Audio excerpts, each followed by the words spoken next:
This episode contains discussions of death. Listen to your own discretion. It is Thursday, the 10th of October, 2024. My name is Pigeon Rose, and this is my song of the day.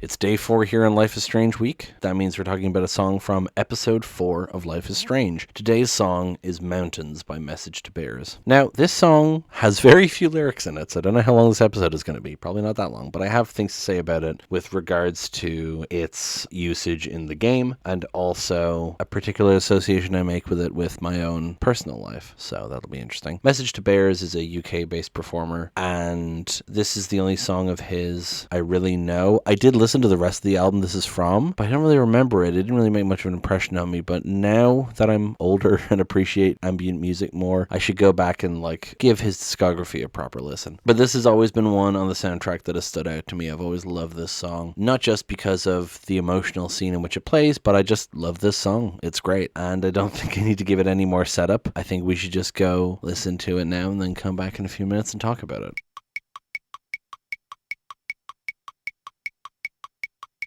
There it is. It's nice and chill while also not nice and chill. It's acoustic, it's soft. It's moderately fast, but not really. It's got lilting violin, so it has this kind of uneasiness while also being very soft and sweet. I like the vibe of this song. What I find really interesting is the way it's used in the game, which is massive spoilers for the game, so I'm going to put a spoiler warning here. I'll see if I can figure out putting timestamps in the description of the episode so you can skip ahead if you don't want spoilers. But basically, in the game, as I mentioned before, Chloe misses her friend, potentially ex-girlfriend, depending on how you play it, Rachel Amber, who has gone missing. This episode, Chloe and Max discover that Rachel is dead and has been buried under the junkyard. And this song plays while they drive to the junkyard, run in, and dig up Rachel's corpse with their bare hands. And the camera pans back, and there's a deer spirit watching them, which kind of represents Rachel Amber throughout the game. And it's a very sad, obviously moving scene because of the music playing over it, and obviously it's about someone discovering that the love of their life essentially is dead and has been dead for a while and buried under a place where they used to hang out, and it hits. Oh. And so the song's usage in the game will always make me think of that, of course, particularly the first time playing it, and just hearing Chloe say Rachel. And it's interesting taking that in the context of the music video for this song, because the song was released before the game. Obviously it wasn't written with that intention, but the music video has a woman digging up something that was buried by seemingly an ancestor and kind of seeing his ghost. So there's some interesting parallels to be drawn there. Anyway, spoiler chat ends here. So the song itself, I love how it starts with the acoustic guitar, the ding ding ding ding ding, and you get the kind of, most of the drumming is sticks hitting each other really, and you get the violin. It's a really spare song, but I really like how it sounds really lush. And then the only lyrics in the song are, and we could run away before the light of day. We always could, the mountains say. The mountains say. There's different ways to interpret this. You could think of it as the mountains literally talking to each other and saying, we could run away before the light of day, we always could, the mountains say, with the implication being that mountains can't run away. They're mountains, they're rooted into the ground, right? And so it's kind of about this hopeless situation. And you take that as a metaphor to be about people. It's about people saying that they could run away, but not being able to, or never managing to do it. We always could, the mountains say, oh, you always say that, you always say we can run away, but we can't, or we don't, So it's an interesting way to frame that. The entire lyrics of the song is just that verse of 4 lines repeated 5 times. And it's great. It hits me. In the context of the game, I know I already did the spoiler thing, but just thinking of Rachel and Chloe wanting to run away, and then Chloe and Max wanting to run away, it all ties into that sort of theme as well. One of the reasons why Hang on. Is this who I think it is?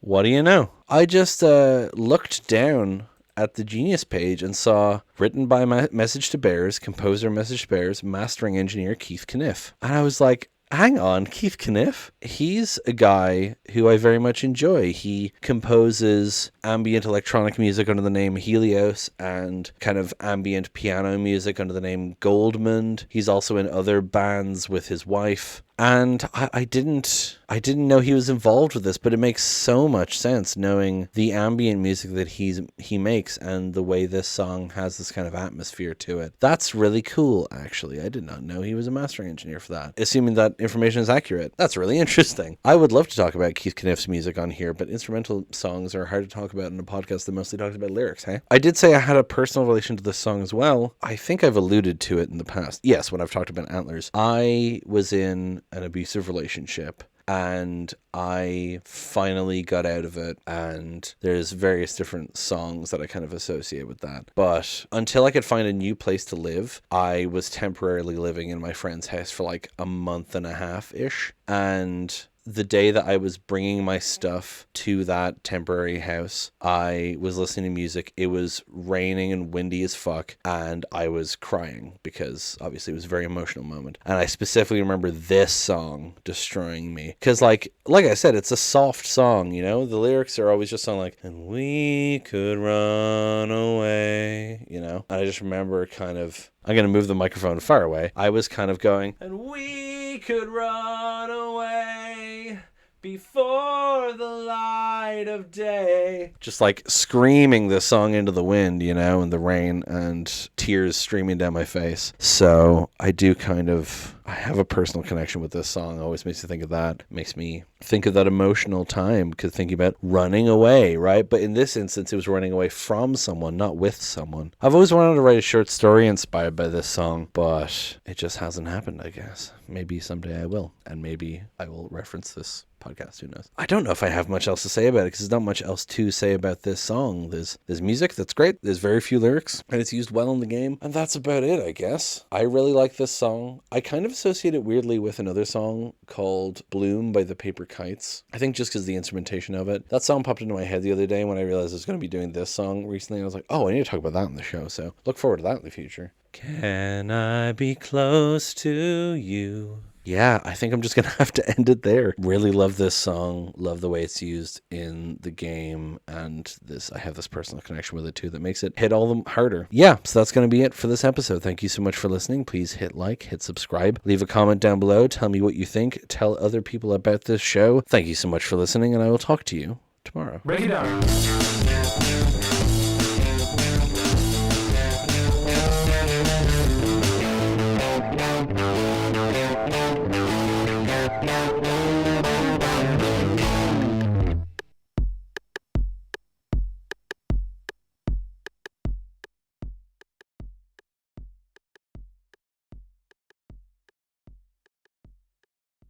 Just thinking of Rachel and Amber, I nearly said, I'm going to move the microwave.